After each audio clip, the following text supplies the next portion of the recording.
안녕하세요. 초등교사 한상모입니다. 오늘은 제가 이해 중심 게임 수업에 기초한 영역형 게임 만들기라는 주제로 이야기를 해보려고 합니다. 사실 오늘 드릴 얘기는 한국 스포츠교육학회 그리고 한국초등체육학회 공동 주관의 스포츠 교육 한마당에서 제가 발표할 내용입니다. 그 원고를 토대로 만들어진 프레젠테이션 파일을 활용해서 여러분들에게 이야기를 드릴 거고요. 그리고 학회에서 발표한 내용과 조금 다르게 좀 더 풍성하게 이야기를 하려고 합니다. 그래서 원래는 30분 동안 제가 발표를 하게 되어 있었는데요. 이 영상은 시리즈로 쪼개서 좀 더 길게 여러분들에게 게임 수업에 대해 이야기를 하려고 합니다. 이해 중심 게임 수업이라고 했을 때 여러분들이 좀 부정적인 시각을 가질 수 있을 것 같아요. 현장에서 적용되지 않는 교수학습 모형이 아닌가라는 생각을 가질 수도 있을 것 같습니다. 근데 그보다는 좀 이론을 유연하게 해석할 수 있는 그런 부분에 대해서 제 개인적인 해석을 말씀드릴 거고요. 여러분이 현장에서 수업을 하는 교사거나 아니면은 어떤 교사 공동체의 지도자거나 아니면 컨텐츠 개발자이거나 제 이야기를 경청하시면 뭔가 교육적인 아이디어를 얻을 수 있지 않을까 라고 생각합니다. 자, 우리가 이 게임 수업 제재, 그러니까 여기서 게임이라는 건 이런 거죠. 뭐 배구, 농구, 축구, 핸드볼, 뭐 이런 종목들을 이야기하는데 중학교 때 학생들이 배우는 내용과 초등학교 단계에서 가르쳐지는 배우는 내용 큰 차이는 없어요. 물론 초등학교 수준에서 뉴스포츠 많이 들여오고 적용하고 있긴 합니다만 일반적으로 어른이 배울 수 있는 걸 아이들도 배울 수 있다는 생각을 가지고 접근을 합니다. 실제로 체육 교과서에도 그런 내용들이 많이 다루어져 있죠. 근데 우리가 이 교육 내용을 생각했을 때 전통적으로 무엇을 가르쳐 왔던가를 생각할 필요도 있겠지만 이게 교육 가능한 일인가? 다시 말씀드려서 교사가 가르칠 수 있고 학생이 배울 수 있는 내용인가? 이 부분에 대해서도 좀 검토를 해야 되지 않나? 저는 그 문제의식이 굉장히 중요하다고 생각합니다. 그리고 여러분들이 그 부분에 대해서 공감을 했으면 좋겠습니다.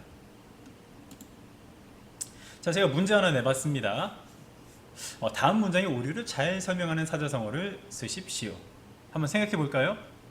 5초 드리겠습니다. 5, 넷, 셋, 둘, 하나, 끝. 정답은 어불성설이라고 하죠. 말이 안 되는 상황입니다. 모순되는 상황이에요. 자, 듀이가 이야기했습니다. 교육, 가르치고 배우는 일이 물건을 사고 파는 것과 같다.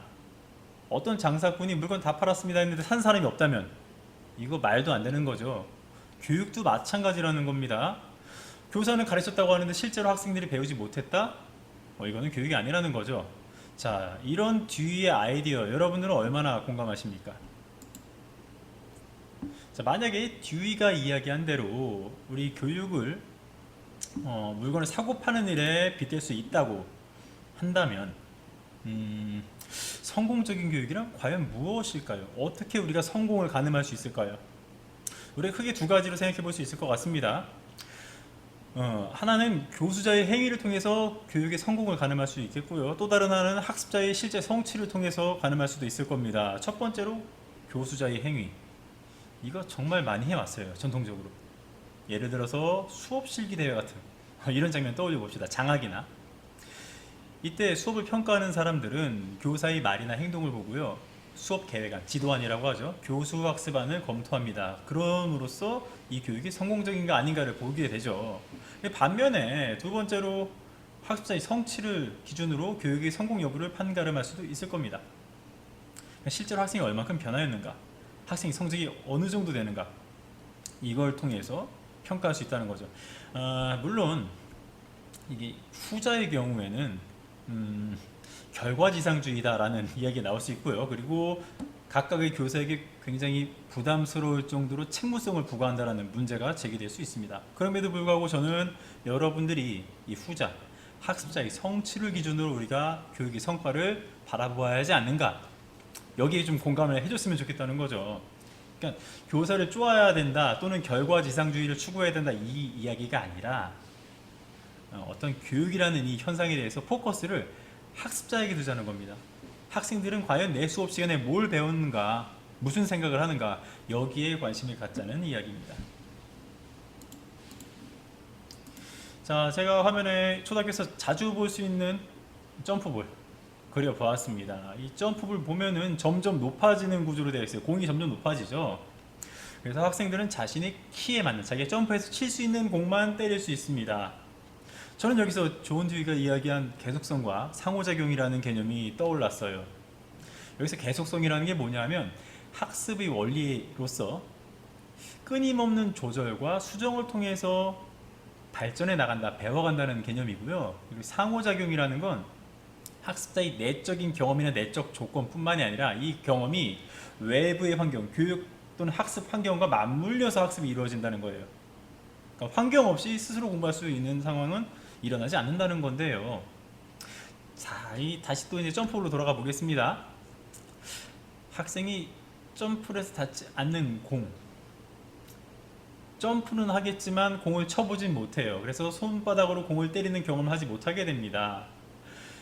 체육 수업에 이걸 그대로 적용해 본다면, 그렇죠, 학생들이 배울 수 없는 너무 어려운 종목들, 이런 걸 선정하게 된다면 학생에게 어떤 상호작용이 일어나지 않게 되겠죠.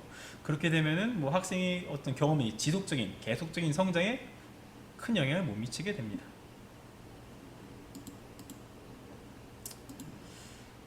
제가 말씀드린 요지는 바로 이거예요. 학생들에게 실제적인 변화를 주어야 한다. 교육은 그래야 한다. 마땅히. 근데 이 말이 꼭 체육에서 뿐만이 아니라 어느 교과를 막론하고 다 공통으로 지향하고 있는 보편적인 가치라는 겁니다. 여러분들이 이해 중심 게임 수업이라는 이론을 교대나 대학원에서 배웠을 때는 뭐 수많은 교수 학습 모형 중에 하나다라고 배웠을 수도 있겠습니다만, 이 이론 역시 학생들이 실질적인 변화를 요구하는 그런 갈망에서 만들어진 교수 학습 모형입니다. 그리고 교육과정 이론이기도 하고요. 최초의 체육과 교수 학습 모형으로 알려져 있습니다. 전통적인 기능 중심 게임 수업의 여러 가지 문제점 제가 화면에 제시했는데요. 이런 문제점을 개선하고자 만들어진 이론이 바로 이해 중심 게임 수업이라는 겁니다. 여하간에 이 전통적인 기능 중심으로 게임을 가르치는 것 모두가 다 문제라고 생각해 왔고요. 그 이론이 만들어진 그때나 지금이나 여러 이론가들이나 실천가들에게 공감을 받고 있는 문제사항들입니다. 그렇다면 이해 중심 게임 수업 우리 교육과정에 어떻게 반영되어 있을까요? 제가 화면에 4가지 제시해 봤는데요. 이 중에 표적형 게임은 도전 영역에서 가르쳐지고 있고, 나머지 네트, 필드, 영역형 게임의 경우엔 경쟁 영역에서 가르쳐지고 있습니다. 이거는 뭐 초등이나 중등이나 공이 마찬가지로 구성되어 있는데요. 자, 여기서 좀 관심을 가져야 될 건, 자, 표적형 게임 주변에 둘러싸여 있는 글자 제가 이렇게 배열해 봤는데 다 공통점이 있다는 거죠. 사격, 활쏘기, 디스크 골프, 다트, 컬링, 볼링 등등이 다 표적형 게임에 속해 있는데 이 각각의 종목들의 공통점이 있다는 겁니다. 네트형, 필드형, 그리고 영역형 게임에 제시되어 있는 것도 한번 살펴보세요. 다 공통점이 있고 어떤 특정한 공통점을 중심으로 하나의 이름으로 분류해 놓았다는 거죠. 자, 그래서 이해 중심 게임 수업이라는 이론은 우리 교육 과정에서 교육 내용을 결정하는 기준으로 제시되고 있습니다.